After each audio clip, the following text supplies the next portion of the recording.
Shakib Al Hasan. Ahmad is a very good fielder. Bowled him.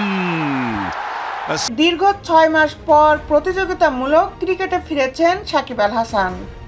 প্রত্যাবর্তনের মঞ্চ হিসাবে প্রস্তুত ছিল পাকিস্তানের সুপার লিগ, কিন্তু প্রত্যাশার বেলুন ফুটো হয়ে গেল এক নিমিষেই, মাত্র এক বলে। তবে জয় পেল লাহোর কালান্দার্স।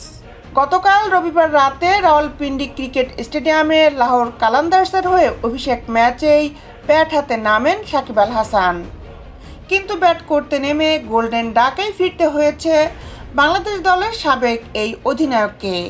বৃষ্টির কারণে নির্ধারিত সময়ের বেশ কিছুক্ষণ পর শুরু হয় দুই দলের লড়াই।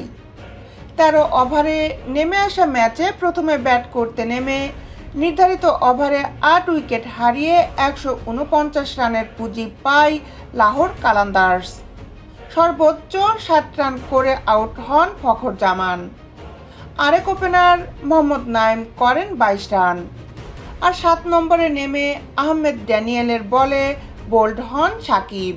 পরিবর্তিত টার্গেটে ব্যাট করতে নেমে শুরুতে বিপর্যয়ে পড়ে পেশোয়ার জালমি। 13 ওভারে 123 রান তুলতেই তারা হারায় 8 উইকেট। লাহোর কালান্দার্স জয় পেয়েছে 24 রানে। লাহোরের হয়ে 4টি উইকেট ঝুলিতে পড়েন সালমান মির্জা।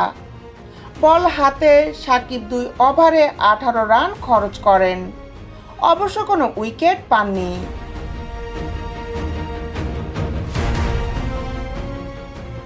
দেশ বিদেশের খেলার আপডেট নিউজ পেতে আমাদের সাথেই থাকুন। Justice sports, Dhaka.